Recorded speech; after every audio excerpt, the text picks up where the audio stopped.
Olá, pessoal, sejam bem-vindos a mais uma aula do curso de graduação de Administração do Instituto Federal do Norte de Minas Gerais. A disciplina é a Instituição do Direito Público e Privado. Eu sou a professora Renata Nobre. Estamos aqui na unidade 4, na nossa segunda aula. O foco central da unidade 4 é sobre a administração pública. Nesse contexto, nós abordamos na nossa primeira aula a conceituação da administração pública, compreendemos aí a questão do seu sentido subjetivo, formal ou orgânico, sentido orgânico, objetivo, material ou funcional. Estudamos um pouco também sobre os princípios, abordamos cada um dos princípios do LIMP, legalidade, pessoalidade, moralidade, publicidade e eficiência. E para darmos continuidade à nossa temática, que nessa segunda aula se tratará da divisão da administração pública. Então, nós vamos compreender aí essa questão da organização da administração. Então, quando a gente fala da questão da organização da administração, é a questão da estruturação das pessoas, entidades e órgãos que irão desempenhar as funções administrativas. Então, essa questão da organização, a gente fala da organização, é quando você vai verificar a questão da definição do modelo do aparelho administrativo do Estado. Essa organização, ela se dá normalmente por leis e, excepcionalmente, por decretos e normas inferiores. Nós temos o decreto número 200, de 67, que, apesar das inúmeras alterações legislativas posteriores, ele continua em vigor, e ele foi responsável pela divisão da administração pública em administração pública direta e indireta, estabelecendo aí em seu artigo 4º que a administração pública direta, ela se constitui dos serviços integrados na estrutura administrativa da Presidência da República, dos ministérios, e que a administração indireta, ela compreende as seguintes entidades dotadas de personalidade jurídica própria, sendo elas autarquias, as empresas públicas, as sociedades de economia mista e fundações públicas. Essa mesma organização, gente, prevista expressamente para a ordem federal, ela é observada para os demais âmbitos políticos, tá? Então, logo, na esfera estadual, municipal e distrital, eles guardam também com a estrutura federal um certo grau de simetria. Esse modelo, né, dessa organização administrativa, dividida em administração direta e indireta, ela vai ser analisada agora com maior cautela, observando aí os detalhes, tá? Importante ainda ressaltar que a atividade administrativa hoje, ela também pode ser prestada por pessoas que estão fora da estrutura da administração pública, tá? Elas são pessoas jurídicas sujeitas a um regime privado que prestam serviços públicos, né, excepcionalmente, como o caso aí de concessionárias ou permissionárias de serviços públicos, ou aquelas que cooperam com o Estado na realização de seus fins, por exemplo, os entes de cooperação em razão de diversos vínculos jurídicos, o que também será estudado aqui agora. Então, nós temos aí algumas formas, né, de prestação de atividade administrativa. Então, para compreender a dinâmica constituída aí na administração pública direta e indireta, além da presença desses particulares na prestação das funções administrativas do Estado, entendendo como essa atividade se distribui, quais são os instrumentos possíveis para essa formalização, é preciso a gente verificar as diversas formas de prestação de atividade administrativa, né? Lembrando especialmente os institutos da desconcentração e da descentralização. Então, quando a gente fala de forma de centralização, é quando essa atividade ela é exercida pelo próprio Estado, ou seja, ele está centralizado, de uma forma centralizada, né? Pelo conjunto orgânico que compõe a intimidade desses órgãos. Então, nessa hipótese, a prestação ela é feita pela própria administração direta, que é composta pelas pessoas políticas. Então, nós temos aí a União, os estados, os municípios e o Distrito Federal.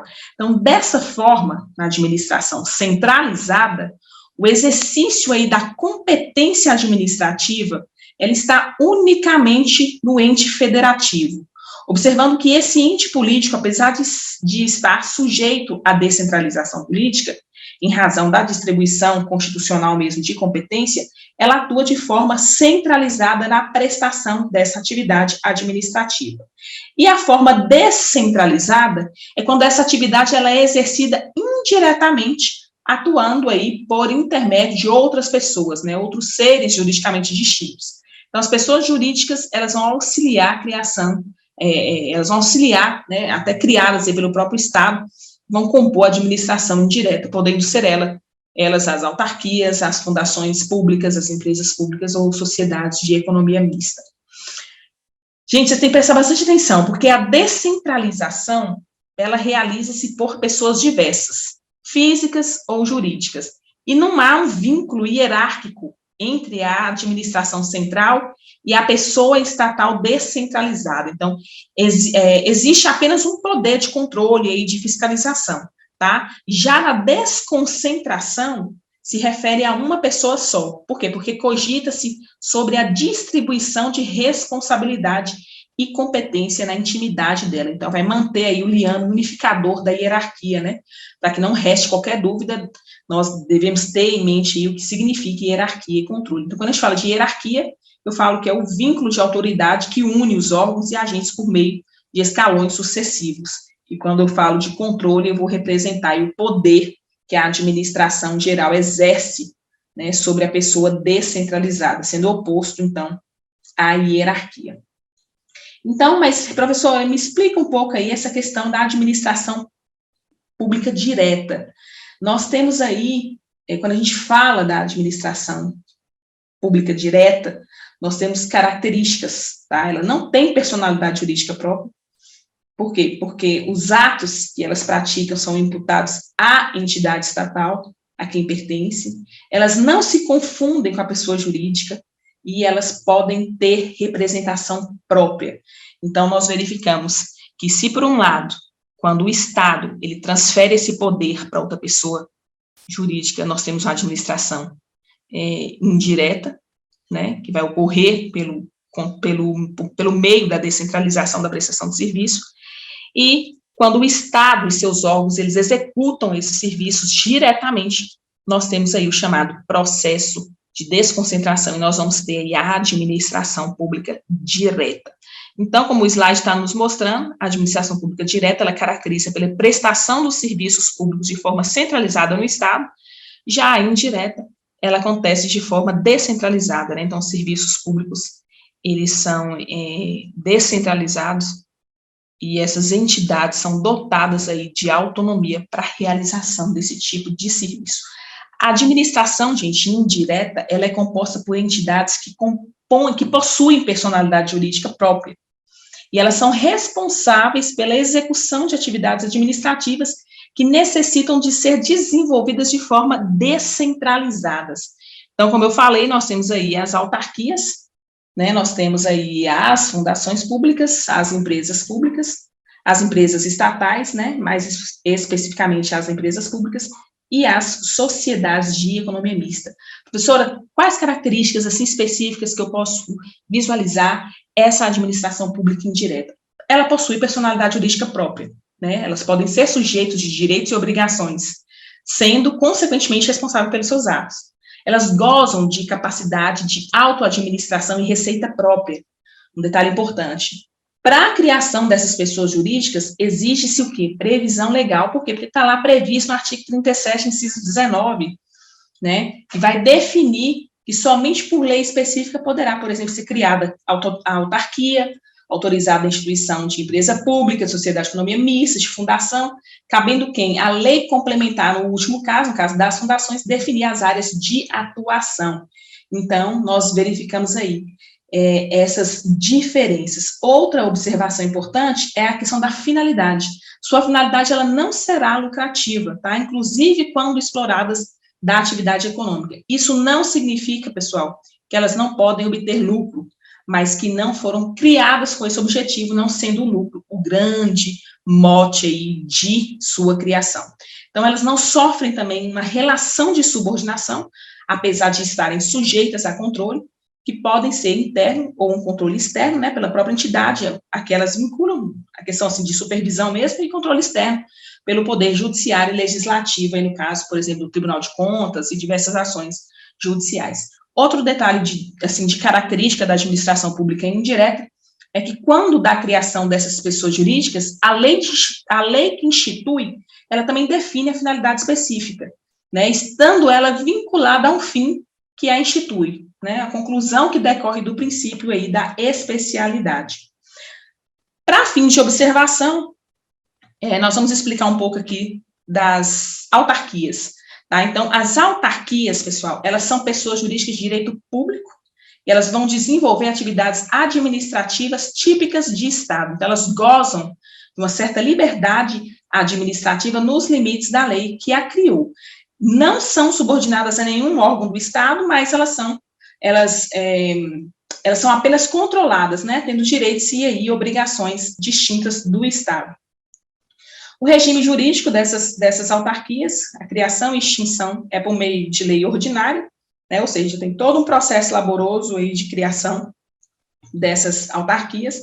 Elas estão sujeitas tanto ao controle interno quanto ao externo, né, e seus atos e contratos, eles seguem aí um regime administrativo, ou seja, né, consoante as regras da 8666 e da lei 10.520, né, na verdade, agora da nova lei de licitação e da 10.520 também.